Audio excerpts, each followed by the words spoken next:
ఆరోగ్యవంతమైన పిల్లల భవిష్యత్తు కోసం నులిపురుగుల నివారణలో భాగంగా ఆల్బెండజోల్ మాత్రలు తప్పనిసరిగా వేసుకోవాలని వెలిశాల ప్రాథమిక ఆరోగ్య కేంద్రం వైద్యురాలు డాక్టర్ ఆశాజ్యోతి అన్నారు.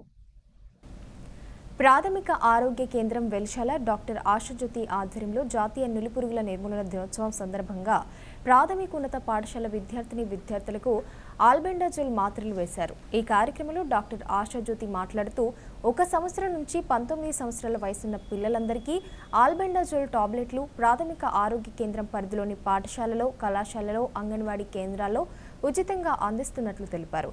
ఈ మాత్రలు వేయడం వల్ల పిల్లలకు నులిపురుగులు రాకుండా నివారించవచ్చని, తప్పనిసరిగా పిల్లలు ఈ ఆల్బెండజోల్ టాబ్లెట్లను వేసుకోవాలని కోరారు. పరిశుభ్రతతో కూడా నులిపురుగులు రాకుండా నివారించవచ్చన్నారు. ఈ కార్యక్రమంలో వారితో పాటు ప్రాథమిక ఉన్నత ప్రధాన ఉపాధ్యాయులు ప్రసాద్, హెల్త్ సూపర్వైజర్ విజయ తదితరులు పాల్గొన్నారు. నవిలిన తర్వాత వాటర్ తాగాలి. అర్థమైందా? టాబ్లెట్ వేయగానే లోపల మింగేసేయచ్చు, సప్పరి ఇవ్వకూడదు, నవలాలి. మొత్తం పౌడర్ అయిపోయిన తర్వాత మనం మింగేసేయాలి, వాటర్ తాగాలి.